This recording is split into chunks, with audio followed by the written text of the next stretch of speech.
Syria. So at the beginning, you said that people are not being evacuated, that none of this is happening, they're not getting help. And I wonder just if you saw, and how does this square with actual footage of many, many civilians leaving I didn't say and people being aren't being evacuated, being given food and I didn't say help, people other aren't help? being evacuated. We've seen people get out. We've seen people get out. But there's still a lot of people in Aleppo who will need to get out, and many won't leave because they don't feel the passage is safe.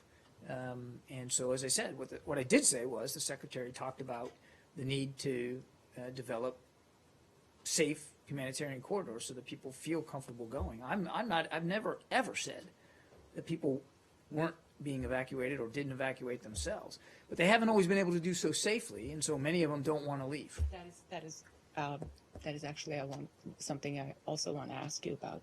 So for many months, while supporting the rebels in eastern Aleppo, you focused on condemning Russia and the Syrian government, while it seemed to me also often downplayed the reports that reflected negatively on the rebels. And people who are now coming out of eastern Aleppo talk about how they were treated by the rebels. Many of them say that they were shot at by the rebels as they were trying to leave. There are many, many such accounts. And I just saw an AP interview with an Aleppo evacuee who said, just one quote, there are many of them. They tried in any way with me to volunteer with them, but I refused and they beat me. I tried several times to escape from their areas to areas under government control, end quote. And I wonder whether these accounts have in any way changed your view of the rebels in eastern Aleppo. Well, I absolutely fundamentally reject your assertion that we've downplayed actions by opposition forces that we obviously don't agree with. And I have from many times, and I know Mark has too from this podium, talked about concerns we've had in the past about certain opposition groups and opposition members not abiding by the cessation of hostilities. And I've seen these same press reports. I've seen those same quotes. They're troubling, to be sure.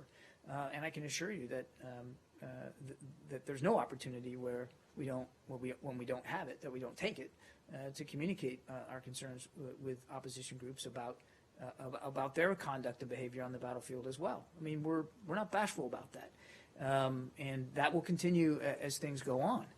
But I think, despite what I think is an effort to deflect responsibility by Russia and by Iran, and certainly by the regime in your question, there is no doubt that by and large, without question, the vast majority of the depravity and the brutality, the depredations, we saw reports of executions yesterday, the bombing of schools and hospitals and homes, that is being conducted by the regime with the support of Russia and Iran. There's absolutely no question. Mathematically, it's not even in dispute.